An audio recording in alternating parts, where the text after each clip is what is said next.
The year was 1305, and the cobblestone streets of London echoed with the thunder of hooves and the roar of bloodthirsty crowds. But this was no ordinary execution day. The man they had come to witness die was William Wallace, the Scottish knight who had dared to challenge the might of the English crown and unite his countrymen in a desperate fight for freedom. What would unfold that August morning was not merely an execution, but a calculated theatre of cruelty designed to destroy both flesh and legend. The popular imagination, shaped by Hollywood films and romantic tales, has painted Wallace's final moments with a brush of nobility. A brave death for a heroic warrior. But the reality was far more sinister, far more brutal than any screenplay could capture. King Edward I, known as Longshanks, had orchestrated Wallace's punishment, not simply as retribution, but as a message that would echo through generations. This was to be a death so horrific, so public, and so thoroughly documented that it would serve as a warning to anyone who dared challenge English authority today. We strip away the myth and examine the unflinching reality of how William Wallace met his end. But to understand the full horror of that fateful day, we must first journey back to the events that transformed a minor Scottish landowner into the most wanted man in Britain. William Wallace was born around 1270 into a world where Scotland teetered on the edge of chaos. His father, Malcolm Wallace, held lands in Renfrewshire, making young William part of the lesser nobility. But noble birth meant little when your homeland was under the boot of a foreign king. Wallace grew to an impressive height of nearly 7 feet, his imposing frame matched by an equally formidable intellect. He could read and write, skills uncommon among warriors of his time, and his education extended to military strategy and the art of warfare. The Scotland of Wallace's youth was a powder keg waiting to explode. When King Alexander III died in 1286 without a clear heir, the resulting succession crisis provided the perfect opportunity for England's ambitious monarch Edward I stepped in as arbiter, eventually placing John Balliol on the Scottish throne. But Edward's intentions went far beyond mediation. He began systematically undermining Scottish sovereignty, demanding feudal homage, and treating Scotland as little more than a rebellious province. The transformation of William Wallace from landowner to revolutionary began with personal tragedy. In 1297, the English sheriff of Lanark, William Heselrigg, executed Wallace's wife, Marion Braveheart. The exact circumstances remain shrouded in legend, but the result was crystal clear. Wallace's grief transformed into an all-consuming rage that would ignite a nation.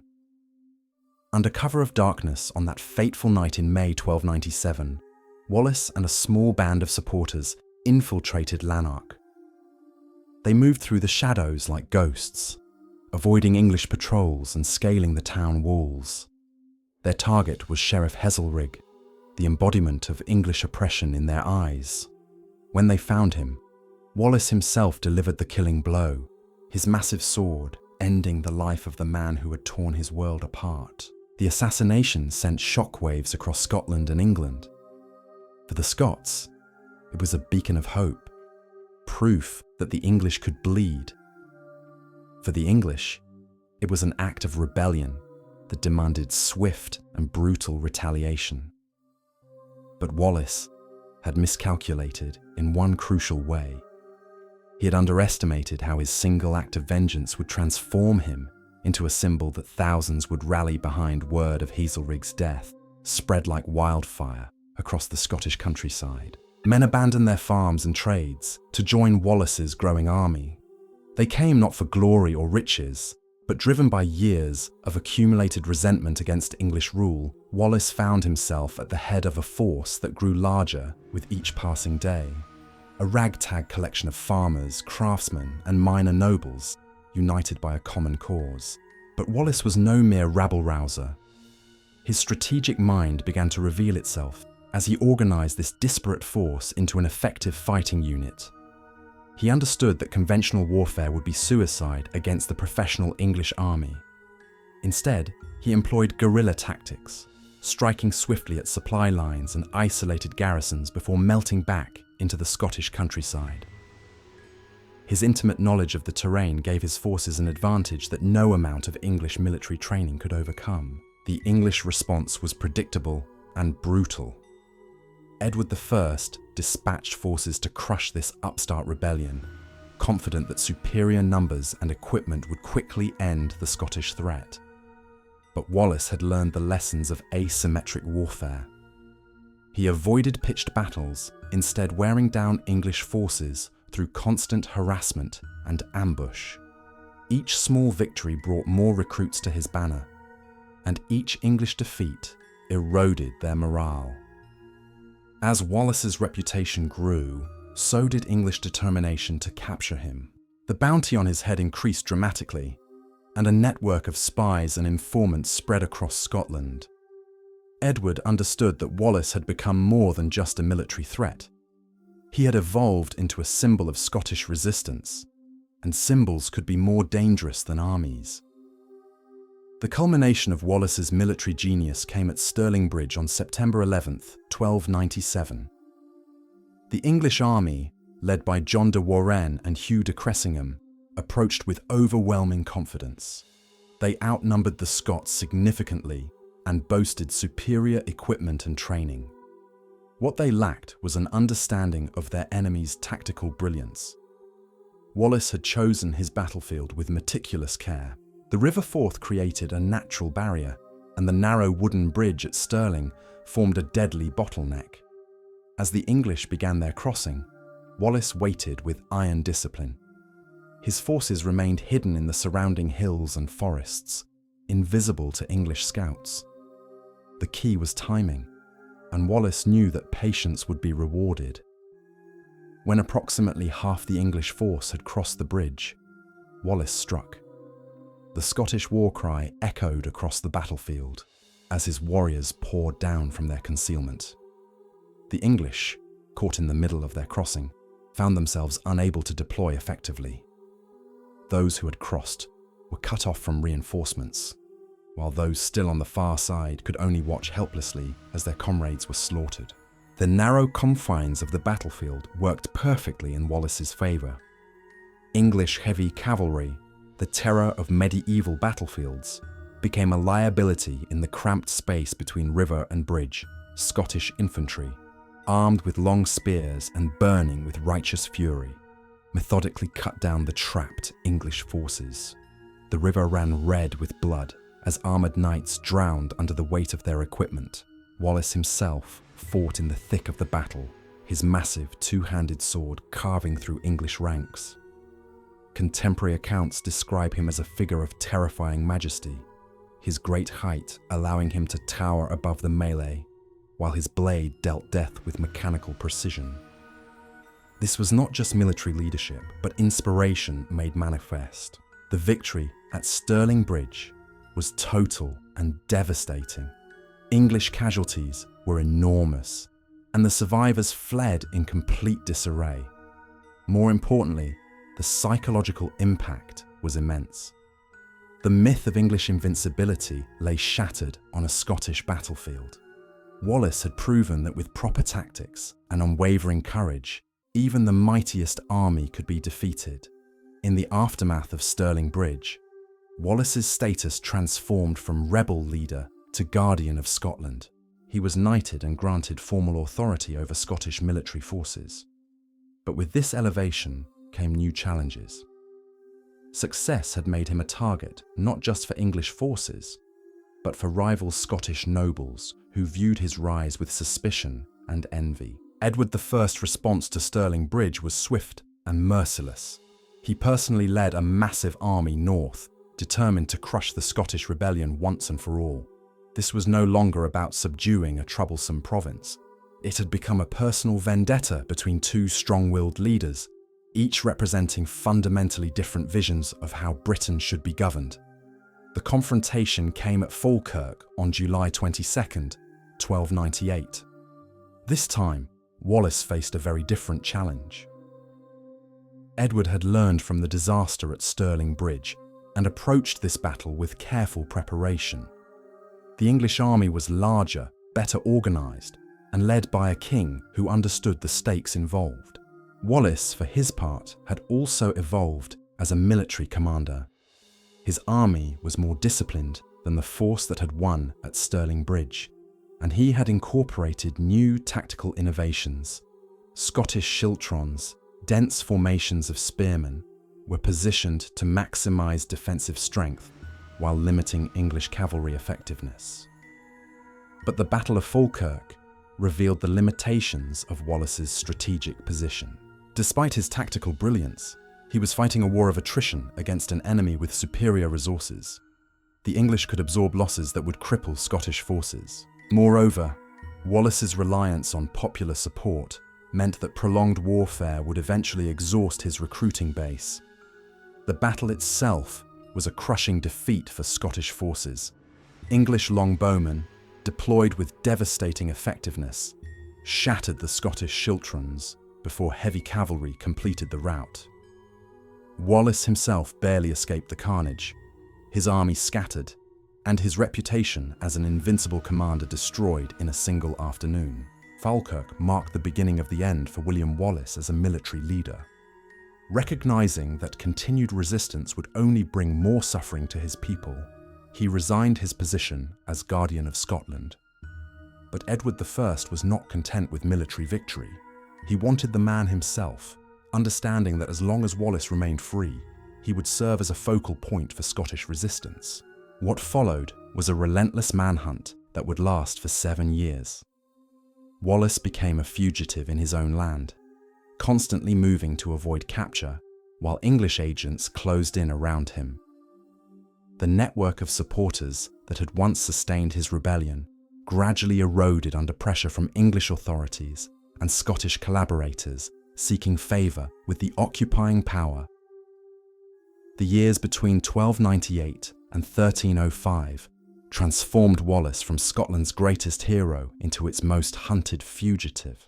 The man who had once commanded thousands now travelled with barely a handful of loyal companions, moving through the shadows of his own homeland like a ghost haunting the ruins of his former glory.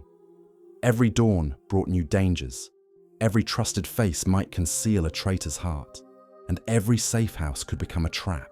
Edward's agents had infiltrated every level of Scottish society.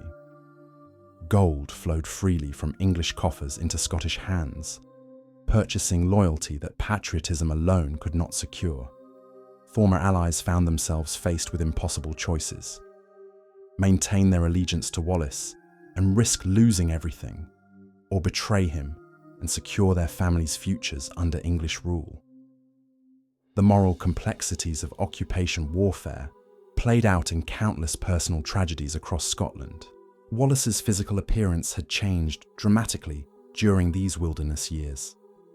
The imposing figure who had once inspired armies now bore the marks of constant hardship. His face, weathered by exposure and etched with lines of perpetual vigilance, had aged far beyond his 30-odd years. His once magnificent frame had been whittled down by irregular meals and the constant stress of survival, yet his eyes retained their fierce intelligence, and his voice still carried the authority that had once rallied a nation. The psychological toll of his fugitive existence was perhaps even more devastating than the physical hardships Wallace had tasted. The intoxicating power of leading a free Scotland had seen his countrymen stand tall with dignity restored. Now he watched helplessly as that dream crumbled, piece by piece, under the weight of English occupation. The guilt of survival, while so many of his followers had perished, haunted his sleepless nights. During this period, Wallace made several attempts to secure foreign support for the Scottish cause.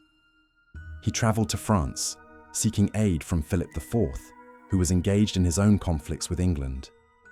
The French court received him with courtesy, but offered little concrete assistance beyond diplomatic pleasantries. Wallace also journeyed to Rome, hoping to convince Pope Boniface VIII to intervene on Scotland's behalf. These missions revealed Wallace's sophisticated understanding of international politics, but they also kept him away from Scotland for extended periods, further weakening his connection to events at home. The network of safe houses and loyal supporters that had sustained Wallace's rebellion gradually withered under relentless English pressure. Families who had once opened their doors without hesitation now calculated the risks of association. The English policy of collective punishment meant that entire communities could suffer for harbouring the fugitive. Villages were burned, crops destroyed, and innocent civilians executed on mere suspicion of aiding Wallace. Scottish nobles who had initially supported the rebellion began making their separate peace with English rule. Robert the Bruce, who would later become Scotland's greatest king, spent these years carefully navigating between resistance and accommodation. John Comyn, another powerful noble with claims to the throne, pursued his own agenda while maintaining a facade of cooperation with both sides. The fracturing of Scottish leadership left Wallace increasingly isolated, his once broad coalition reduced to a core of die-hard supporters.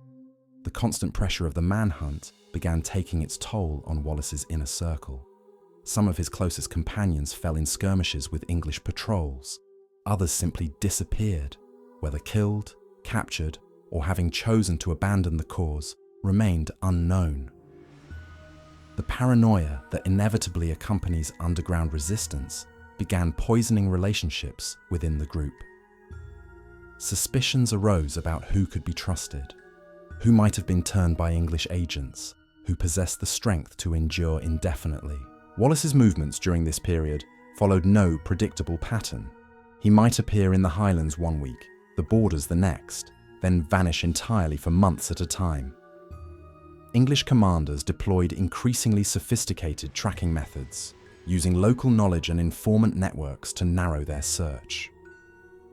The reward for his capture grew to astronomical proportions, equivalent to several years' income for a prosperous farmer. The hunter became the hunted in ways that went beyond mere physical pursuit. English propagandists worked systematically to destroy Wallace's reputation, portraying him as a common bandit rather than a freedom fighter. They spread stories of atrocities allegedly committed by his forces, painting him as a danger to ordinary Scots as well as English occupiers. This psychological warfare aimed to erode the popular support that remained his greatest asset. Meanwhile, Wallace's own psychological state grew increasingly desperate. The burden of leadership in impossible circumstances weighed heavily upon him. He had led his people into a war they were losing, seen countless followers die for a cause that seemed increasingly hopeless. The guilt of survival when so many had perished, combined with the knowledge that his continued resistance brought suffering to innocent Scots, created an almost unbearable internal conflict. The isolation of his position was perhaps most painful of all. Wallace had once stood before cheering crowds, had felt the pulse of a united nation behind him. Now he moved through a landscape where every face might hide an enemy, where trust had become a luxury he could not afford. The very qualities that had made him an effective leader, his ability to inspire and unite, became liabilities in the shadowy world of guerrilla warfare. By 1304, the noose was tightening around Wallace's neck with mechanical precision. English intelligence networks had mapped his known associates, identified his likely hideouts, and established patterns in his movements.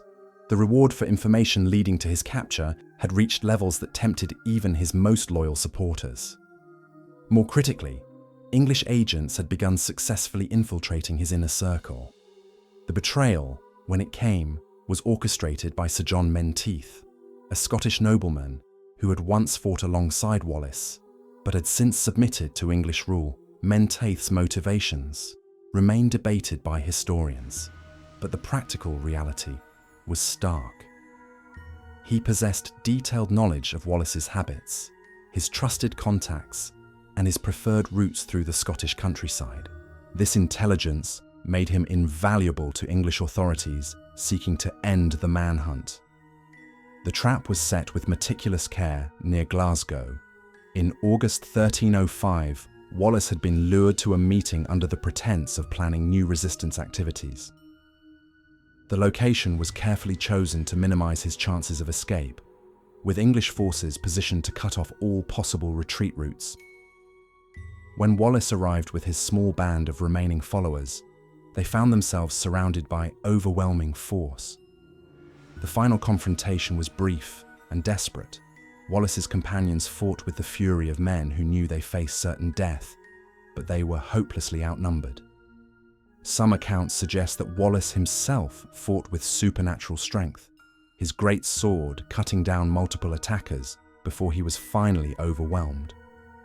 Others describe a more subdued capture, with Wallace recognizing the futility of resistance and surrendering to prevent further bloodshed among his men. The moment of capture marked not just the end of Wallace's freedom, but the death of Scottish hopes for independence in his lifetime. The man who had once seemed larger than life, who had defied the mightiest king in Europe, was reduced to a shackled prisoner, facing an inevitable and horrific fate. Yet even in defeat, Wallace maintained the dignity that had always set him apart from ordinary men. The journey south to London was deliberately prolonged to maximize both Wallace's suffering and the propaganda value of his capture.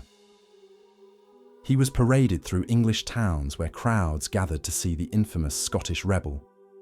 Some came to jeer and throw refuse, others out of simple curiosity to witness a living legend.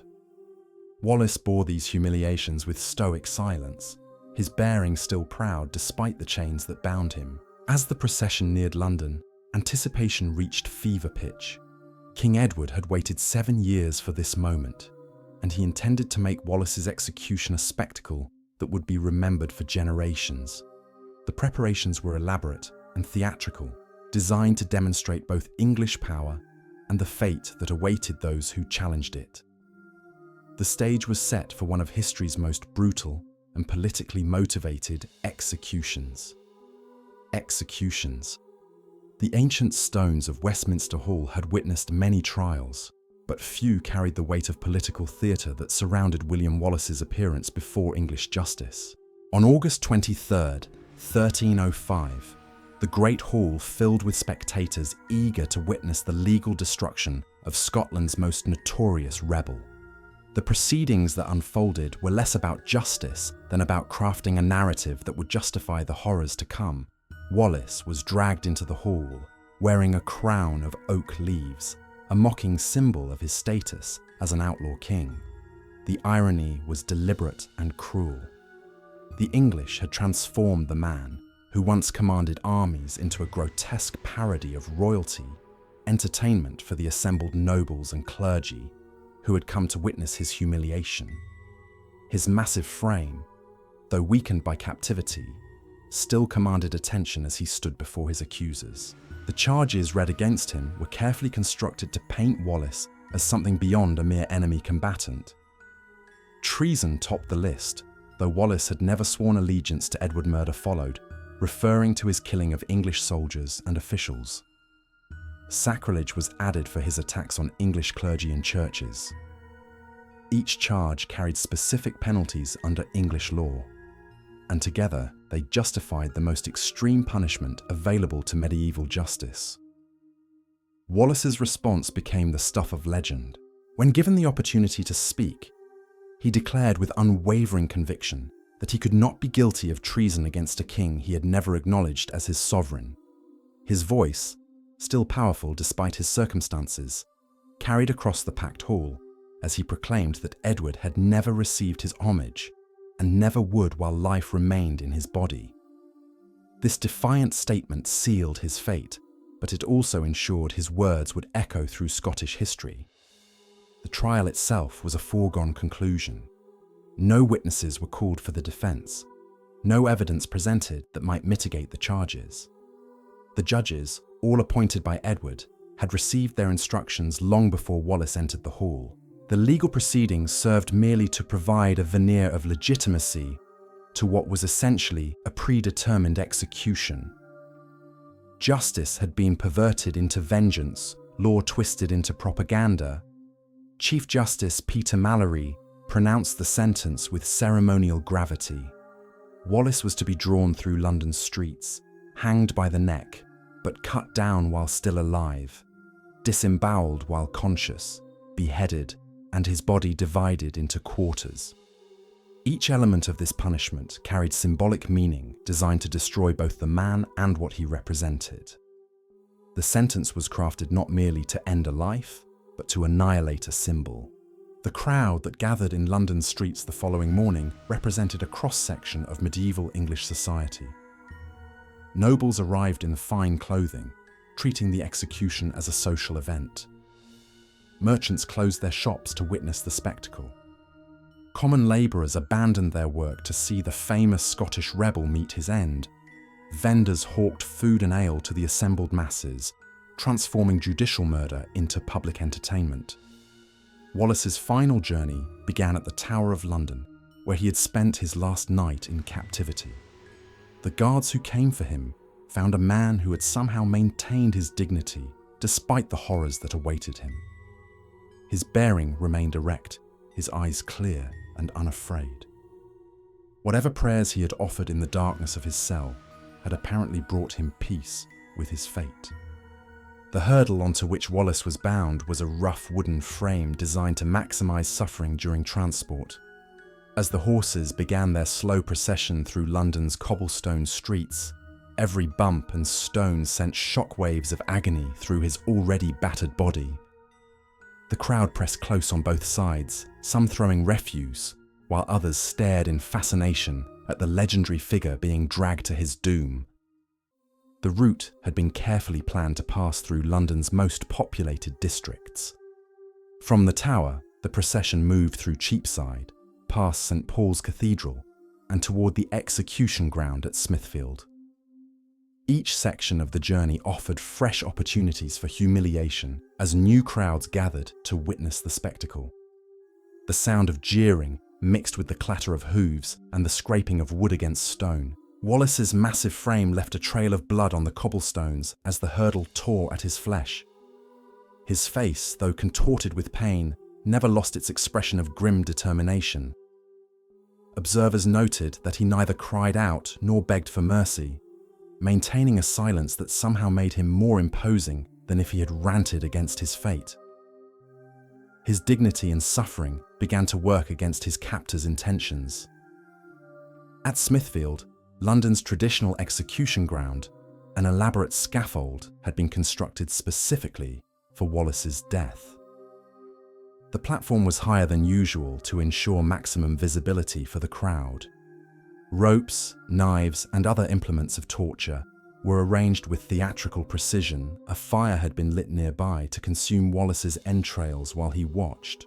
Every detail had been planned to create maximum psychological impact. The executioner who awaited Wallace was a professional craftsman of death. His skill lay not in ending life quickly, but in prolonging suffering for as long as possible while keeping the victim conscious. He had performed countless executions, but the political significance of this one demanded his finest work.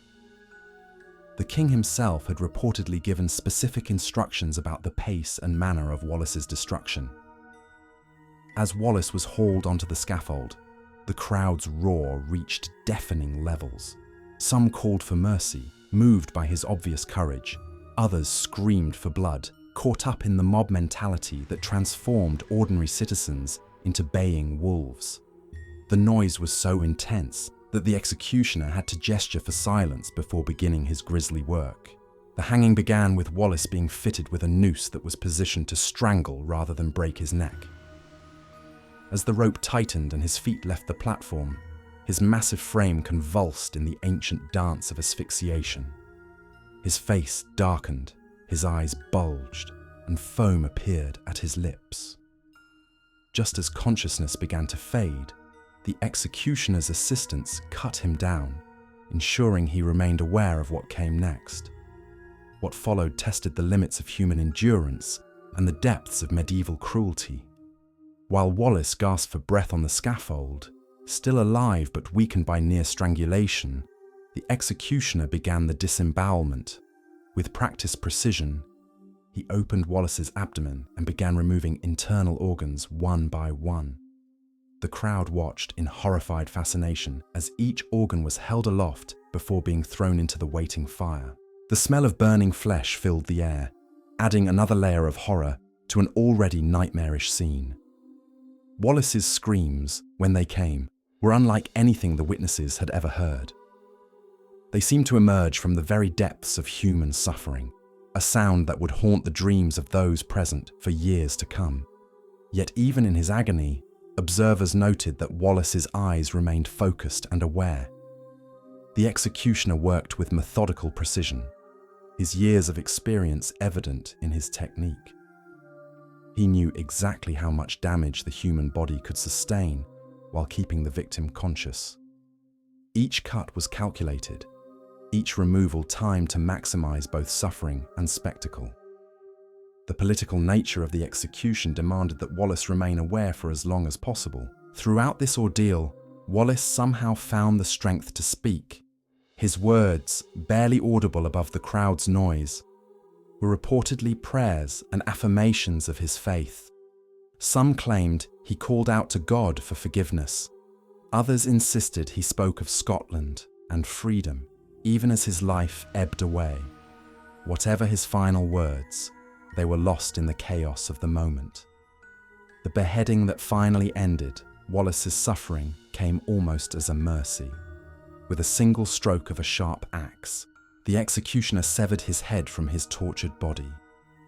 The crowd fell momentarily silent as the great warrior's ordeal finally ended.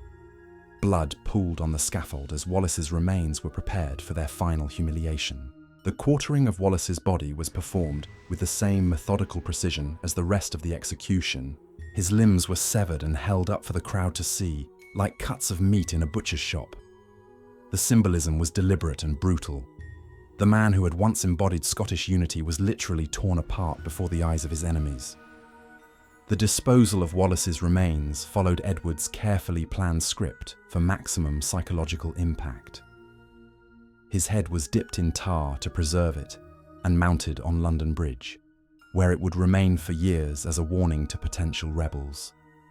The 4 quarters of his body were sent to different Scottish cities. Newcastle, Berwick, Stirling and Perth each received a portion, grotesque reminders of English power displayed for all to see. Yet even in death, Wallace's impact defied Edward's intentions. Rather than crushing Scottish resistance, the brutality of his execution became a rallying cry for those who refused to accept defeat. The very excess of English cruelty transformed Wallace from a failed rebel into a martyr whose memory would inspire generations.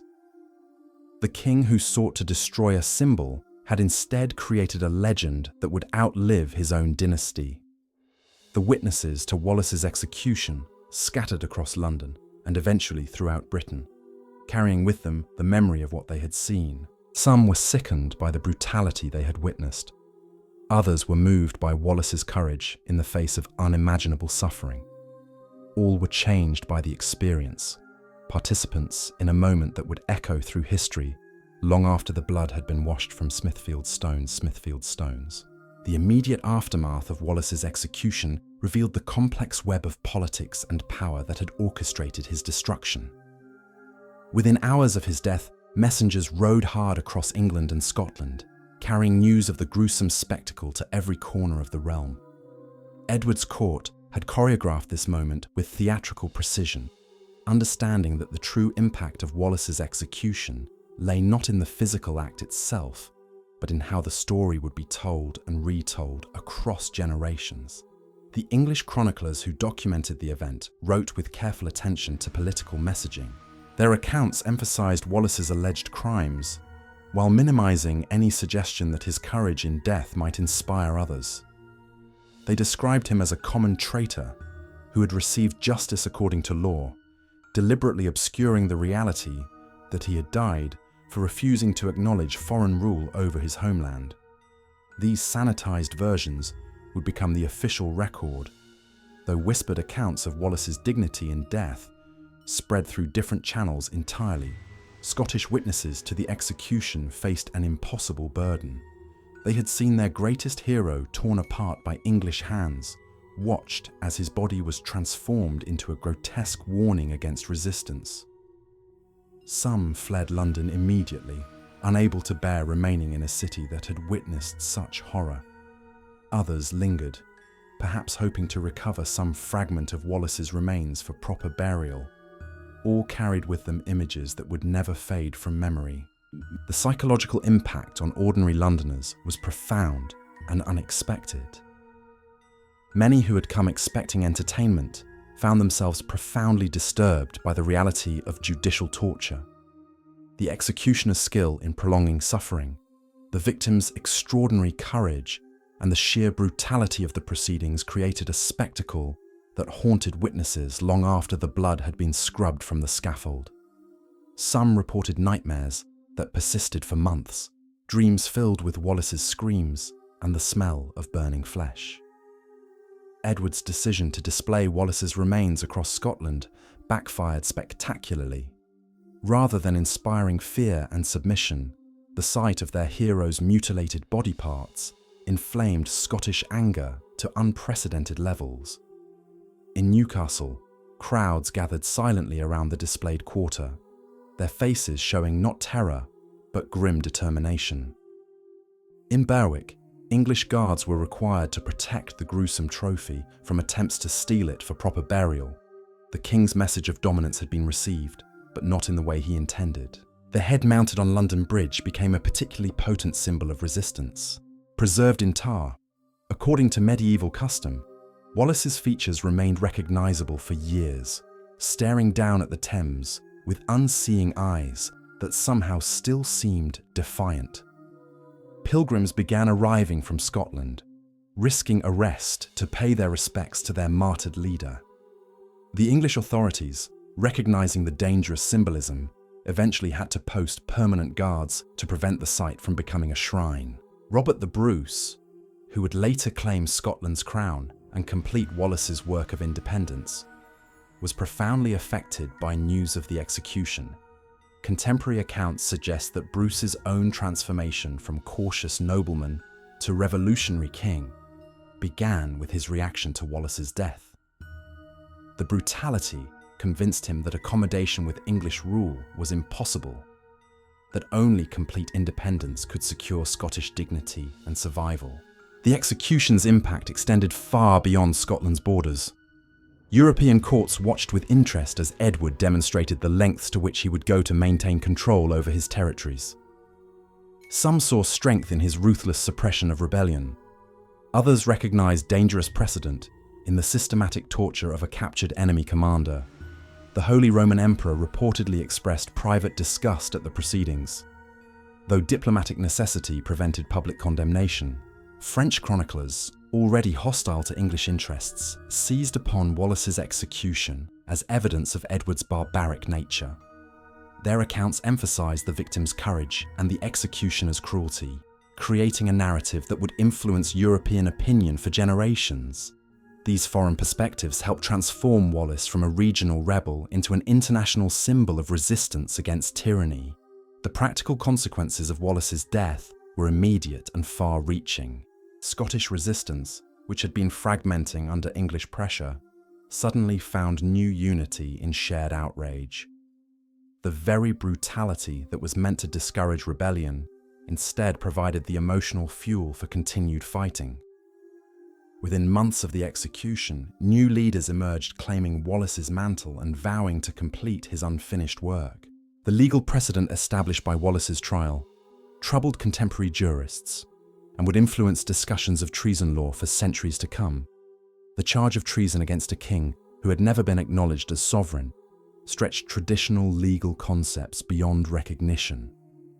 Later scholars would point to Wallace's case as an example of law perverted to serve political ends, a warning about the dangers of judicial proceedings conducted without genuine legal foundation. English nobles who witnessed the execution found themselves forced to confront uncomfortable questions about the nature of their king's authority. While none dared voice opposition publicly, private correspondence suggests that some were disturbed by the excessive cruelty they had witnessed. The spectacle had been designed to demonstrate royal power, but it also revealed the ugly reality of that power's exercise. The immediate disposal of Wallace's entrails in fire carried deep symbolic meaning that contemporaries would have understood instinctively. Medieval medical theory located different aspects of personality in various organs, and the deliberate burning of Wallace's heart and liver was intended to destroy not just his physical being, but his spiritual essence. This ritualistic destruction revealed the almost supernatural fear that Wallace inspired in his enemies. The technical aspects of the execution demonstrated the medieval state's sophisticated understanding of psychological warfare.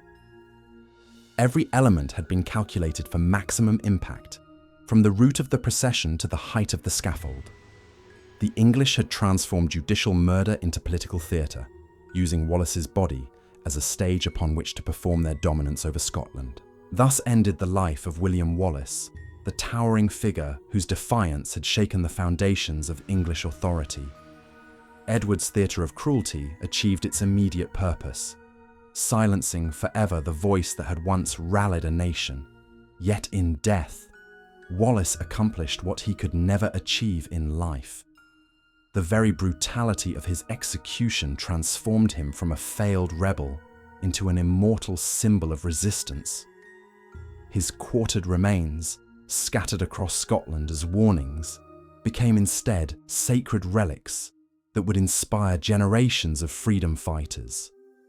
The king who sought to destroy a legend had instead forged one that would outlive empires and echo through the centuries, proving that some spirits cannot be broken, no matter how savagely the flesh is torn apart.